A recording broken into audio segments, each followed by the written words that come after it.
The church was dressed for celebration, but Isabella felt as if she were standing inside a tomb. Candles lined the aisle, their flames trembling as if they, too, sensed something wrong. White roses spilled from silver vases, filling the air with a sweetness so heavy it made her throat ache. Soft music floated through the vaulted space, rehearsed and perfect, yet every note sounded distant, muffled, like it was being played underwater. All eyes were on her, the obedient bride, the solution. Isabella stood at the altar in a gown that had been chosen for her, paid for by money her family did not truly have, its lace biting gently into her skin like a reminder that beauty could also be a restraint. The veil brushed her cheeks as she breathed, slow and controlled, the way she had learned to breathe through fear since childhood. From the outside she looked calm, graceful, grateful even. No one would have guessed that her heart was pounding so hard it felt as though it might crack her ribs from the inside.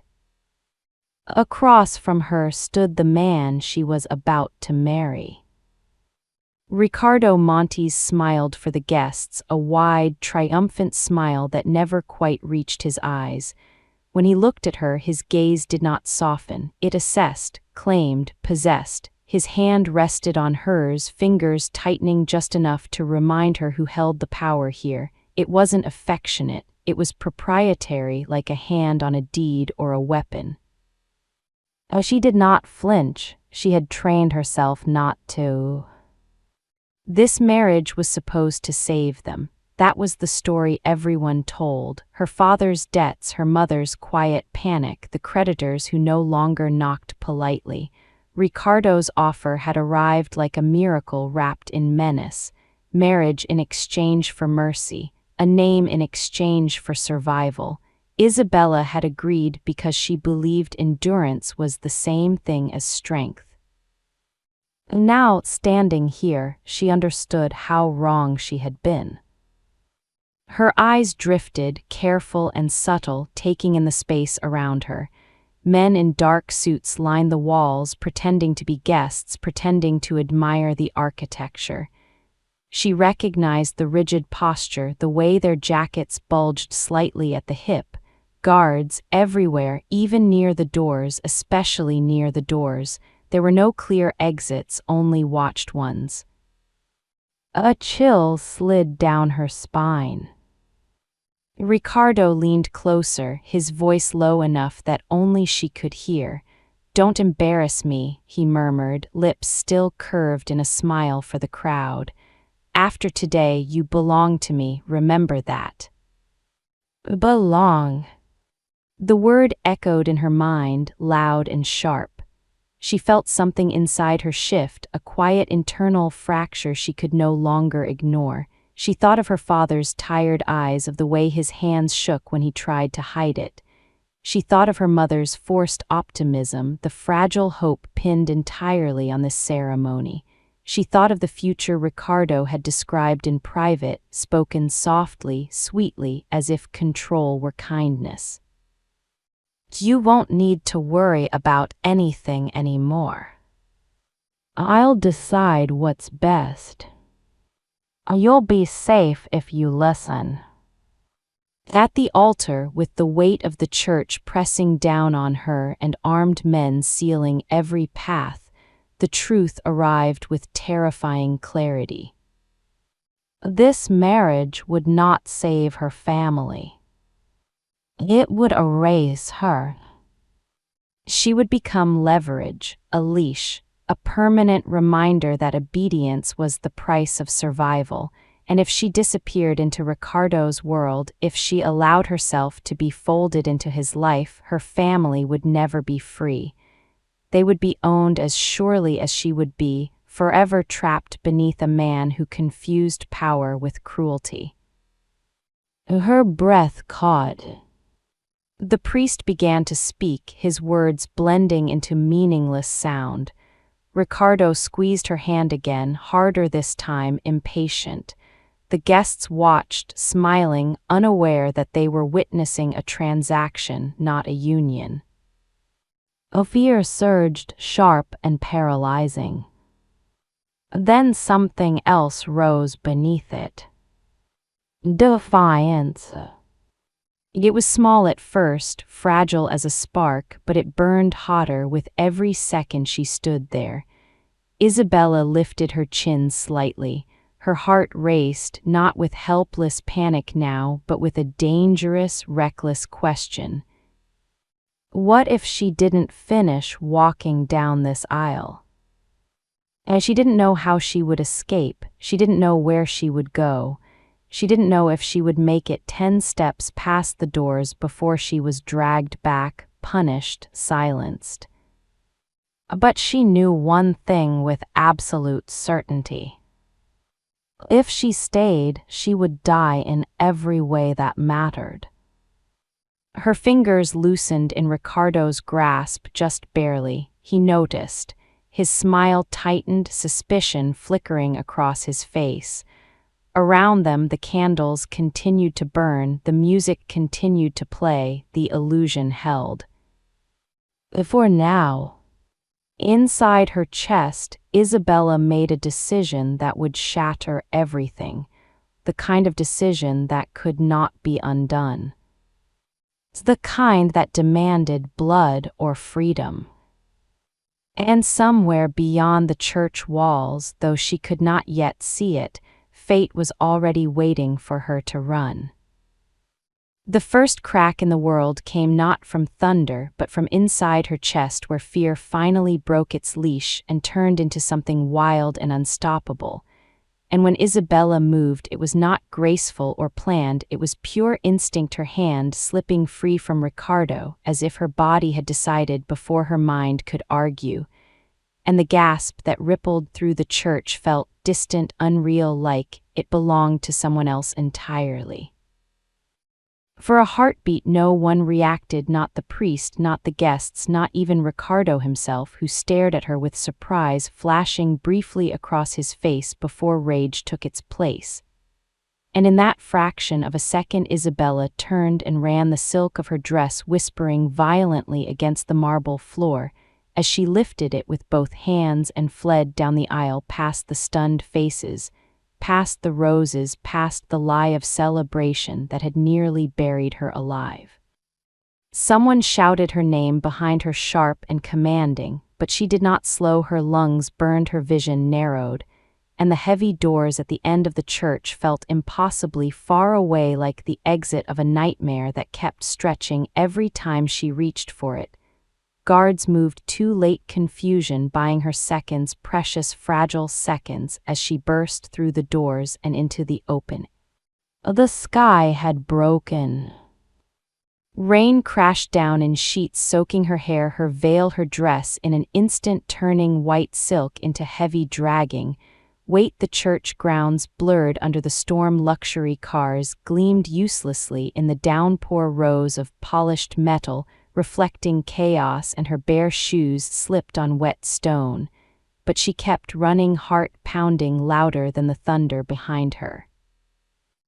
Ricardo's voice followed her, now raw, furious, stripped of all pretense, calling her back, promising consequences that made her blood turn cold. She did not look back. She could not. If she did, she knew she would freeze, and freezing meant being taken, and taken meant never leaving again.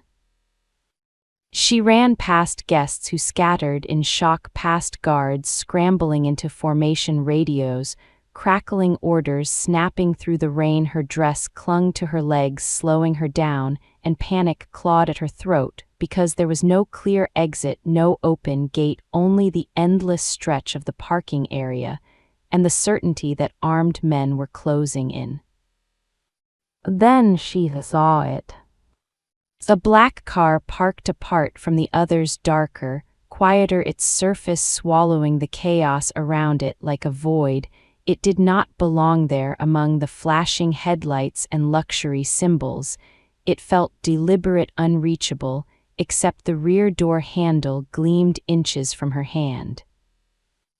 She did not think. She reached and pulled. The door opened. Isabella threw herself inside, tumbling onto leather seats, dragging rain and mud and shattered dignity with her. She slammed the door shut, and for one unreal breath the world outside vanished. The rain dulled the shouting, muffled the air inside, was cool, dry, scented with leather and something deeper, something dangerous. She curled instinctively onto the floor of the car, heart hammering, teeth chattering, every muscle locked tight, waiting for hands to tear the door open, for a voice to snarl her name again. Instead, another voice spoke. A calm, low, unhurried. Close the door properly, he said. The words did not come from outside, they came from in front of her. Isabella froze. Her breath caught painfully in her chest as she lifted her eyes slowly, inch by inch, over the edge of the seat, and saw the outline of a man in the driver's position, his hands resting on the steering wheel. With unsettling control, his posture was relaxed, as if nothing extraordinary had just happened, as if a bride had not just crashed into his car in the middle of a storm. "Who are you?" she whispered, the words barely forming. The man did not turn fully. He glanced at the mirror, instead, his gaze sharp, assessing, and frighteningly calm. "I am the man whose car you just chose," he said, "and if you want to stay hidden, I suggest you lock the doors." Her fear of Ricardo outweighed her fear of the unknown. With shaking hands, Isabella reached up and pressed the lock button. The soft, mechanical click echoed like a final decision, sealing her inside a moving cage, or perhaps a sanctuary she did not yet understand.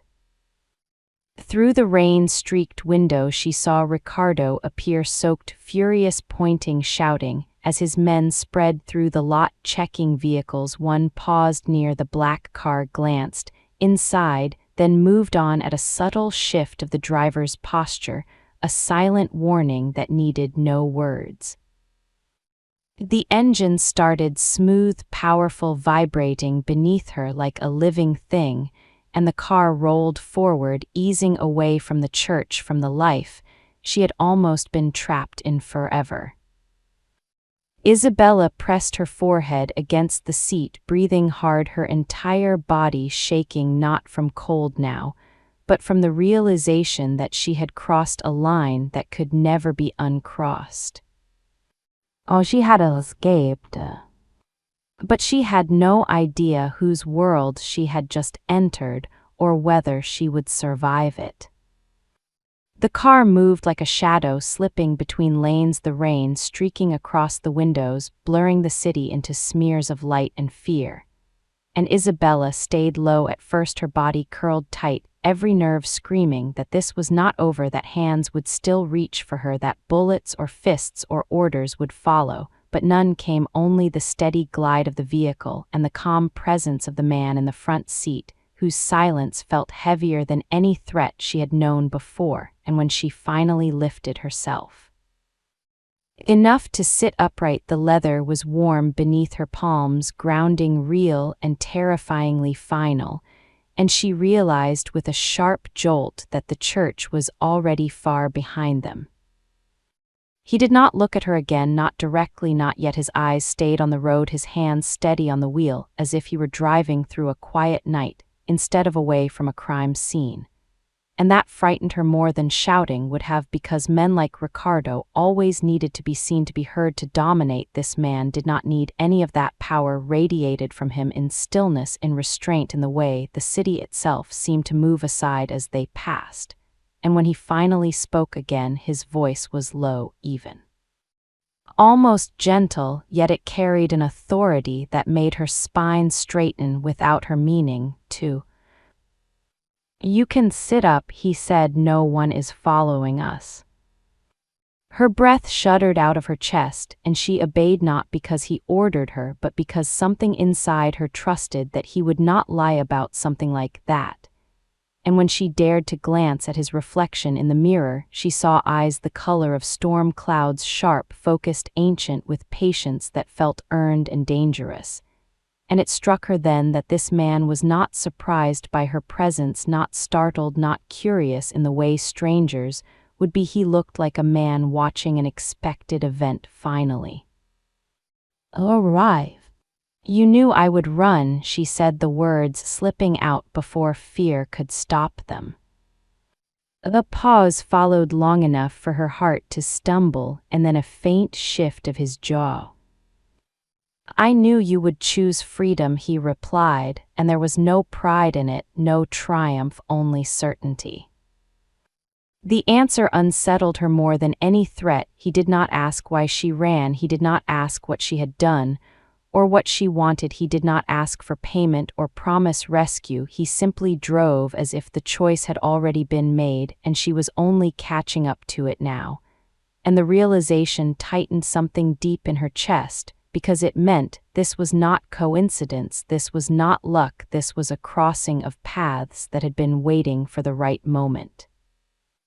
The city opened before them, wide roads, empty intersections, lights reflecting off rain-soaked asphalt like molten gold. And she felt the last fragile threads tying her to her old life snap one by one. And she thought of Ricardo again, his rage, his certainty that everything belonged to him, and she shivered not from cold, but from the knowledge that the man beside her was cut from an entirely different kind of power, one that did not chase, did not threaten, did not beg. "Where are you taking me?" she asked, her voice steadier, now carried by a resolve she had not known she possessed. "Somewhere," he answered, "where you will not be found, and where no one will touch you without your consent." The word consent landed like a promise, like a line drawn in blood, and she swallowed hard because no one had ever offered her that kind of safety without conditions before. And as the car slipped into a private entrance hidden from the main road descending into darkness, she understood something with terrifying clarity. Though she had not escaped into chaos. She had escaped into the territory of a man who had been waiting for her choice, and whatever awaited her next would demand more than obedience. It would demand courage equal to the power now sheltering her. The descent ended in a silence so complete it rang in her ears, and when the car finally stopped, Isabella realized how deeply she had been holding her breath. The doors did not open immediately. The man beside her remained still, as if listening to something only he could hear.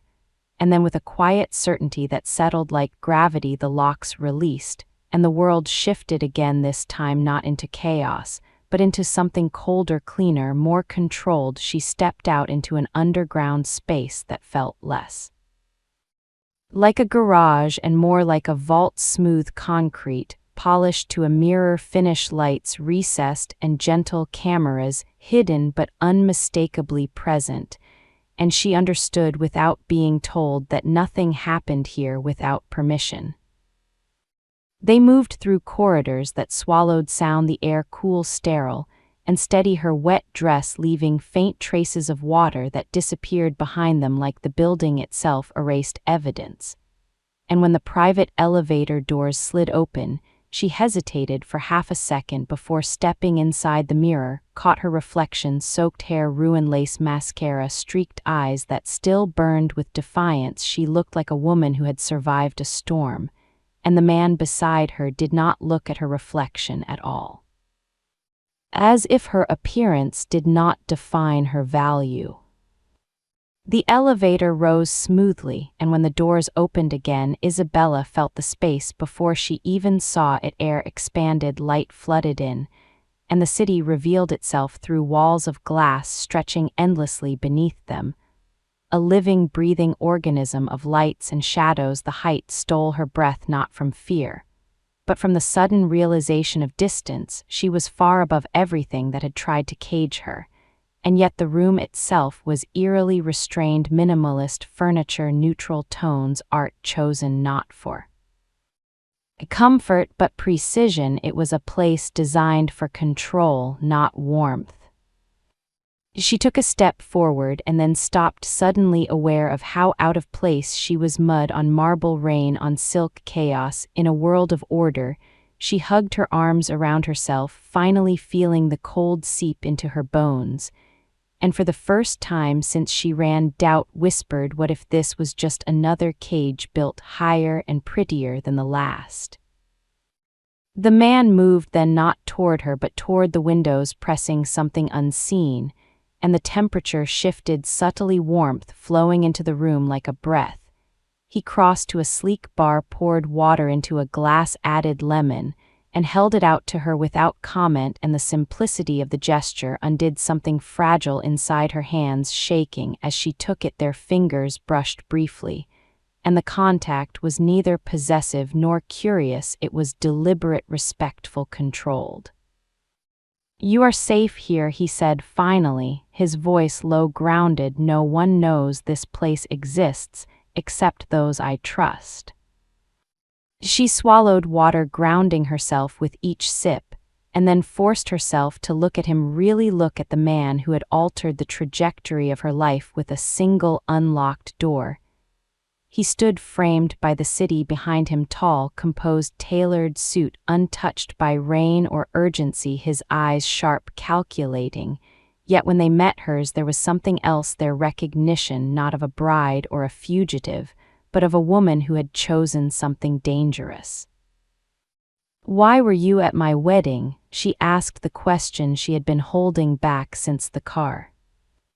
A faint pause, not hesitation, but consideration. "I attend many ceremonies," he replied. "Some are funerals pretending to be celebrations." The words sent a chill through her because they echoed her own unspoken thought, and she felt the weight of his attention settle on her, not predatory, but intent, as if she were a problem he had studied long before tonight. "Your marriage would have sealed more than a union," he continued. "It would have finalized a transfer of power, one built on lies and blood and fear." And when she stiffened, he added calmly, "I am not your husband, enemy, or savior, Isabella. I am simply the man who benefits from your freedom." The honesty startled her more than kindness would have, and she lifted her chin, meeting his gaze, because something inside her demanded clarity. "And what does that make me?" For the first time, a flicker of something like respect crossed his face. "It makes you someone who still has a choice," he said, and the words settled, heavy and real and terrifying, because they meant she was no longer being carried by fate, she was standing in it. In that moment, Isabella understood the truth. She had not escaped into safety. She had stepped onto a chessboard far larger than she had imagined, and the man who ruled this space was not offering protection without cost, but he was offering something far rarer, the right to decide who she would become next. Silence settled between them, not empty, but heavy, as if the room itself were waiting for her next breath, and Isabella felt the weight of the city below them pressing upward through the glass, reminding her that every height came with a fall and every refuge demanded a cost. She straightened her spine, forcing herself not to shrink, not to plead, because she sensed that weakness would not earn mercy here, only honesty would. "You said you benefit from my freedom," she said quietly, her voice steadier than she felt. "Tell me how." For the first time since she had entered this place, the man allowed himself to sit, not as an invitation, but as a declaration of control. He chose a chair angled toward the windows, never fully turning his back to the city, and when he spoke it was with the calm precision of someone laying out facts, not threats. "Ricardo Montes did not choose you because he wanted a wife," he said. "He chose you because you were leverage, your family debt, your silence, your obedience, all of it would have sealed something far older than tonight." She felt the word older settle into her bones. Years ago, he continued territory changed hands through a document, a single agreement that transferred power. Money roots lives. That document was a lie, and Ricardo has lived comfortably inside that lie ever since. Isabella listened, her heartbeat slow and deliberate now as pieces she did not yet understand began to align. I have spent years dismantling everything around him, he said, contracts, allies, reputations. But lies like his do not rot easily, they need light truth, something sharp enough to cut through the illusion, and his gaze finally met hers fully, now unflinching and direct. That is where you come in. The words landed not as a threat but as an awakening, and she felt a strange chill, not fear but recognition. My grandfather, she said before she could stop herself. A nod, almost imperceptible. Lorenzo Rossi, he was known in certain circles not as a librarian, but as a man who could read ink like a language, who understood the difference between age and imitation, who saw what others were paid not to notice. Her chest tightened with grief and pride intertwined, and for a moment she saw her grandfather bent over old pages, his fingers stained, his voice patient, telling her that history always betrays liars if you know how to listen. You were taught, he said, not as a question. Yes, she replied, and surprised herself with the firmness in her voice. Good, he said, because what I am offering you is not shelter, it is an alliance. The word alliance echoed louder than any vow she had been asked to take that day. He stood again, crossing the space between them, not invading it, stopping at a distance that felt chosen, deliberate. I will protect you and your family immediately, he said, debts erased, security in place, names untouchable. But in return you will examine the document that made Ricardo what he is. You will look where others have failed, and you will decide whether the truth can be found. And if I refuse, she asked, though something inside her already knew the answer. Then you leave tonight unharmed, unpursued, and free, he said simply. Freedom is not leverage to me, obedience is. The sincerity unsettled her more than cruelty ever could, because it meant the choice was real. Isabella closed her eyes for a brief second and saw two futures, one where she ran again, always hunted, always afraid, and another where she stood inside the danger with her head lifted, her hands steady, her mind sharp. When she opened her eyes, fear was still there, but it no longer ruled. I will not be owned, she said quietly. I will not be controlled, and I will not trade one cage for another. A pause stretched, and she wondered if she had misjudged him. Then he inclined his head a fraction, acceptance, respect, perhaps even approval. You will not be owned, he said, and the promise carried weight because he understood what it cost to give it. In that moment, Isabella realized she had not escaped to be hidden, she had escaped to be sharpened, and the price of protection was not her silence but her courage. Morning arrived without ceremony, sliding into the penthouse on a pale wash of light, and Isabella woke with a sharp intake of breath, her body tense. As if she had slept on a battlefield for a moment, she did not know where she was, and then memory returned in fragments. Rain, silk, a voice calm and unyielding, and a choice made with her spine straight instead of bowed. She sat up slowly, expecting panic, but finding something else instead, a strange, focused calm like the quiet before a storm breaks.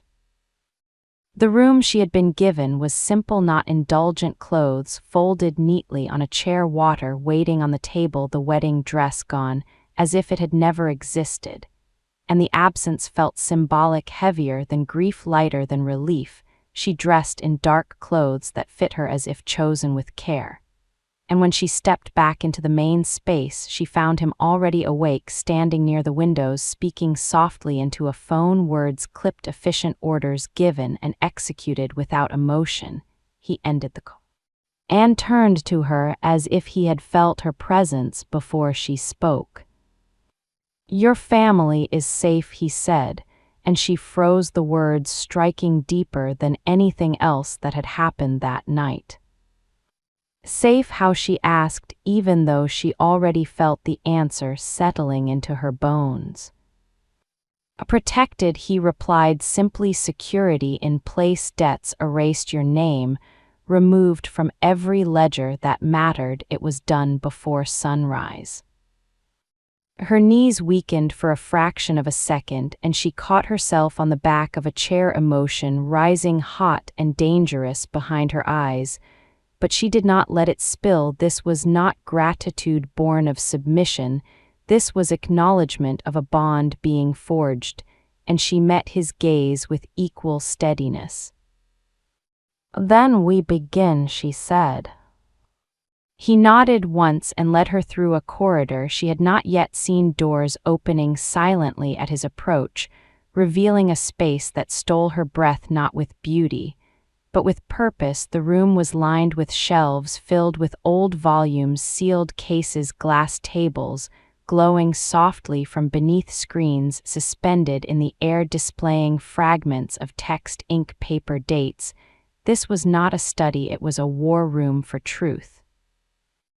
"Everything you need is here," he said. "Databases, microscopes, archives, materials from places that no longer exist. Ask, and it will be obtained."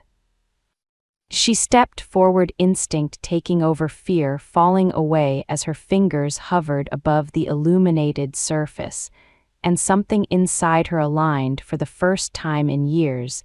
This was where she belonged, not at an altar, not beneath a man's name, but here, where lies were dismantled with patience and precision.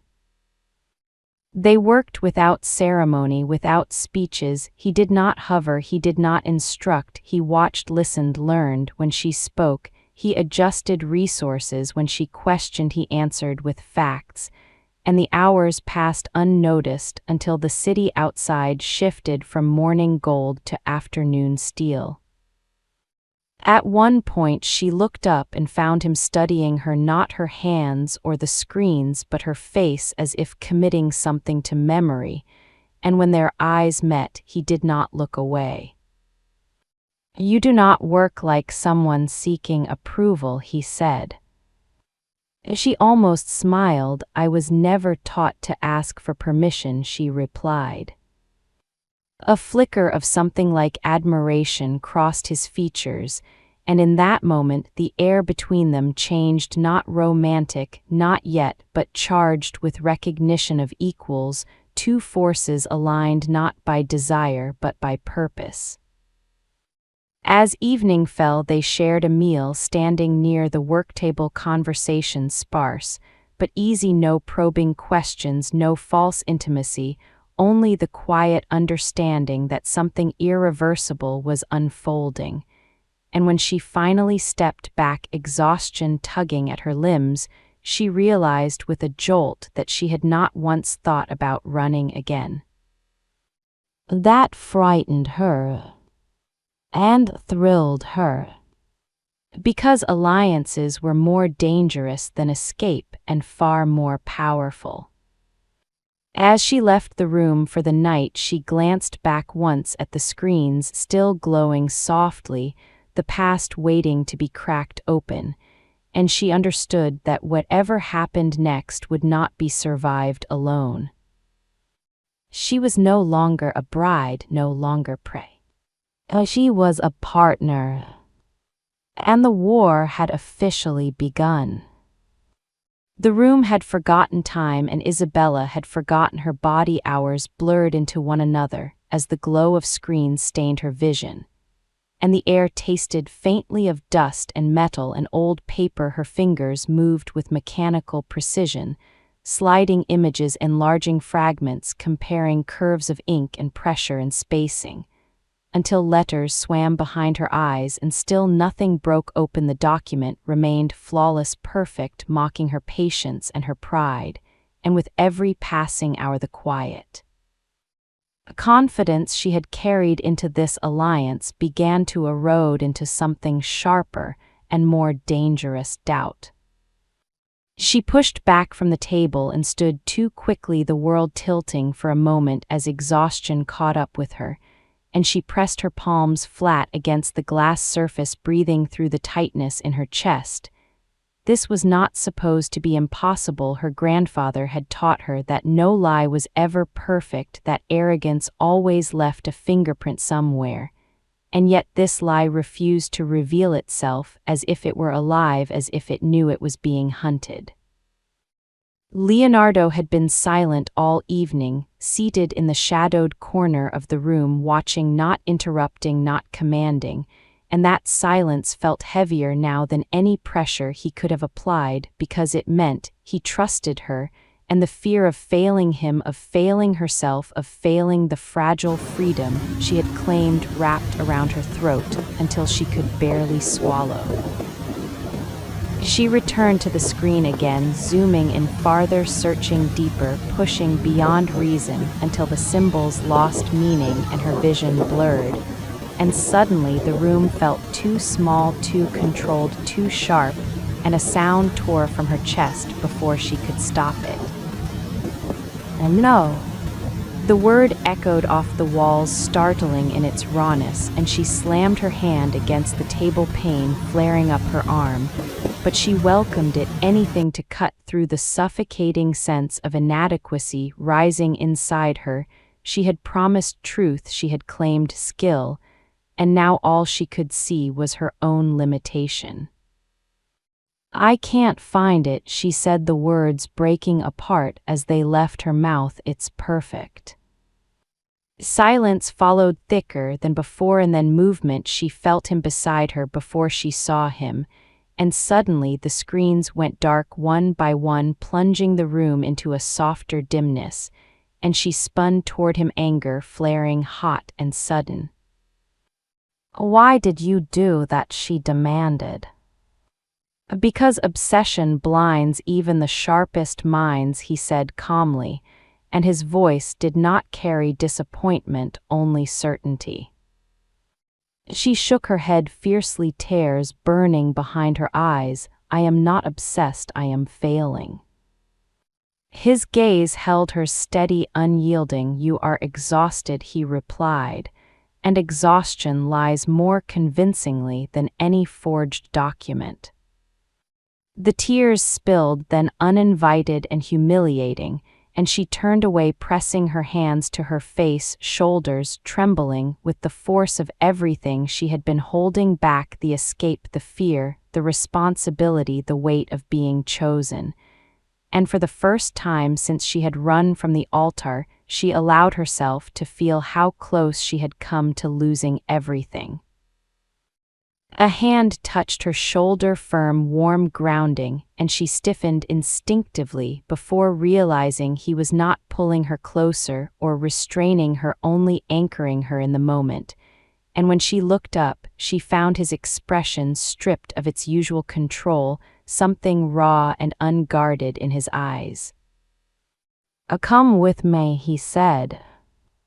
He did not wait for agreement. He simply turned and led her out of the archive, through corridors, and into an elevator that rose higher than any level she had yet seen. And when the doors opened, the night air rushed in, cool and clean, carrying the distant hum of the city below. They stepped onto the rooftop, where a hidden garden bloomed beneath the stars' soft lights, illuminating leaves and stone and sky in a way that made the world feel impossibly vast again. "You are looking in the wrong place," he said quietly, resting his hands on the glass railing beside her. "You are hunting for a mistake in ink and paper." She swallowed hard. "Then where is it?" "In the plan," he answered, "in the world around the lie, not the lie itself." He turned to face her fully.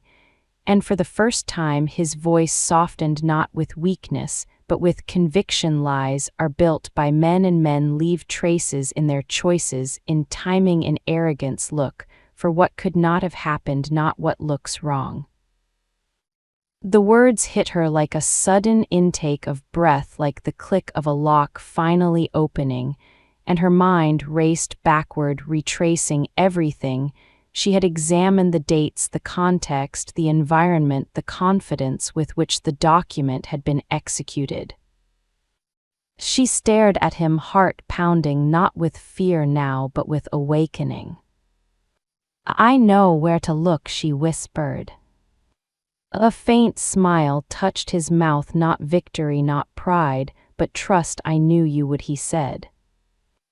As they stood there beneath the open sky, the distance between them charged with something dangerous and unspoken, Isabella understood that this night had not broken her, it had sharpened her, and the lie that had survived years of scrutiny was finally running out of places to hide. Morning returned like a blade of light cutting through the penthouse, and Isabella did not wake in panic this time. She woke with clarity, her mind already moving faster than her body. As if the answer had been waiting patiently for her to stop forcing it, she dressed quickly, barely tasting the coffee in her hands as she crossed into the archive room where the screens still slept dark and silent. And for a moment she stood there, breathing steady, grounding herself, remembering his words, not the ink, not the paper, the world around the lie.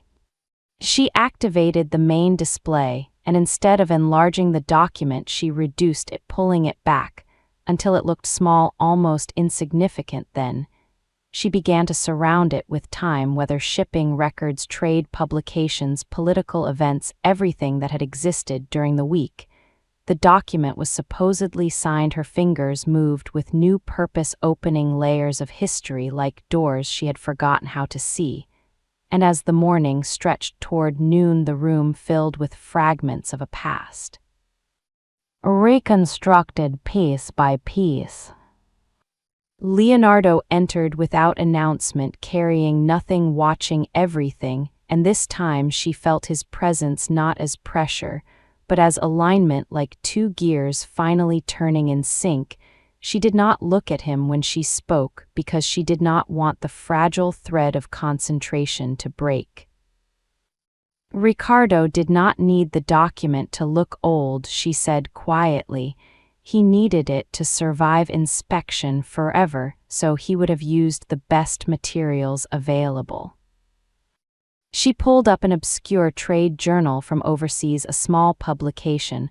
Almost no one read its headline, unremarkable, but the date made her breath hitch. She magnified the text, her pulse roaring in her ears as she read about a revolutionary new ink developed in Europe, resistant to chemical tampering, impossible to fade, praised as the future of forgery-proof documentation. And at the bottom of the article, a shipping notice announced the first international distribution scheduled weeks after the date.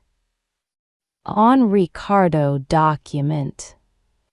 Her hands trembled now, not from doubt but from certainty. She overlaid the chemical signature of the ink from the document with the formula published in a patent archive, and the screens aligned perfectly. The match was absolute, undeniable, elegant in its simplicity. Leonardo inhaled sharply, the sound barely audible, but it carried weight like a dam cracking after years of pressure. And when she finally turned to him, his mask of restraint had slipped, his eyes dark, bright, alive with something close to awe. He was arrogant, she said softly, because men who believe they have won forget to fear time. For a long moment he said nothing, then a sound escaped him, low and unguarded, a laugh edged with relief and vindication, and something like gratitude. He crossed the room in 3 strides and took her shoulders, pulling her into an embrace that was fierce, unplanned, and honest. And she clutched his jacket, breathing in the reality of victory, the release of weeks of tension pouring out of her in a silent rush. "You found it," he said against her hair, not as praise, but as recognition. "We found it," she corrected when they finally separated, her voice steady, her eyes bright with fire. The room seemed to hum around them, the truth no longer hidden, no longer theoretical, it was alive and lethal now. And Isabella felt the shift inside herself, the final shedding of the woman who had run. She was no longer reacting, she was advancing. Leonardo straightened, composure returning, but something had changed permanently between them. Respect had deepened into trust, trust into something unspoken and dangerous. "This ends him," he said quietly. "No," she replied just as quietly, "this exposes him." He looked at her, then really looked at her, and in that moment he understood she was not only the key to his revenge, she was the architect of its execution. And as the city outside continued unaware of the storm about to break, Isabella stood at the center of the room, knowing with absolute certainty that the lie had nowhere left to hide, and the next move would be public, irreversible, and devastating. The ballroom was built to glorify power, and it succeeded in every detail. Crystal chandeliers poured light like molten gold over marble floors, silk gowns whispered against tailored suits, and the air hummed with laughter that sounded too polished, too rehearsed. Isabella felt at the moment she stepped inside, this was not a place where truth was welcome. It was a place where lies wore perfume and smiled for cameras, and yet tonight the lie would die here in front of everyone who had fed from it. Leonardo walked beside her, his presence steady, unyielding, his hand resting lightly at the small of her back, not possessive, not guiding, but anchoring, and the gesture did more to calm her than any reassurance could have. The guards at the entrance recognized him instantly. A ripple of tension passed through them, and doors opened that would never have opened for her alone. Whispers followed their steps, heads turned, phones appeared, vanished again, and Isabella lifted her chin, knowing the woman who had fled in the rain would not be the one remembered tonight. Ricardo Montes stood at the center of it all, radiant in his triumph, a king among sycophants, his smile wide, his posture relaxed, because this was his world, his stage. And when his eyes landed on Isabella, the surprise flickered, quickly replaced by something uglier, entitlement. He approached them with arms open, false warmth dripping from every movement.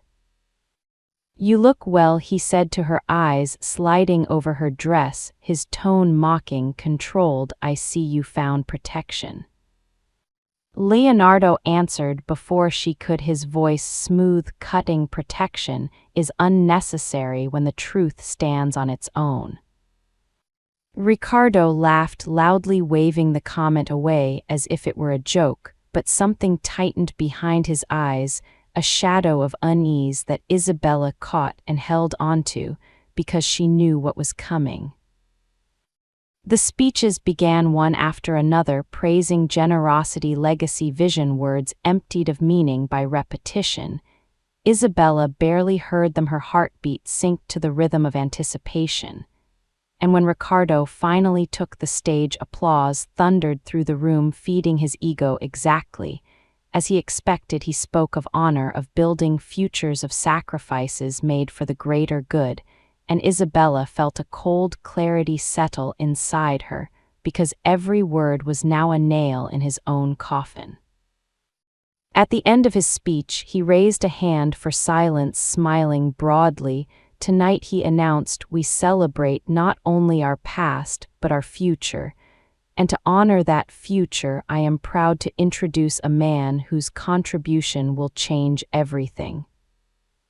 He gestured toward Leonardo. The applause was immediate, thunderous. Ricardo turned toward him, extending a hand for the cameras, and Leonardo took it with measured calm, the predator stepping willingly into the spotlight. And when he reached the podium, he did not smile, he did not rush, he let the room settle into silence. Legacy, he began, is not what we claim, it is what survives scrutiny, and my company believes in verification before investment. Therefore, before contributing to this foundation, we commissioned an independent historical analysis of its origins. Confusion rippled across the room. Ricardo shifted slightly, his smile stiffening. Leonardo turned and extended his hand toward Isabella. Miss Rossi, he said, please join me. The spotlight found her and the world narrowed as she stepped forward, each movement deliberate, each breath controlled. She did not look at Ricardo, she did not need to. His presence vibrated with panic, now sharp and unmistakable. She stood beside Leonardo not as his shadow but as his equal, and when she spoke her voice carried calm authority, cutting cleanly through the noise. What you see behind me, she said as the screens lit up, is a document that altered the balance of power in this city years ago. Its craftsmanship is exceptional, its appearance convincing, and that is precisely why it survived unquestioned.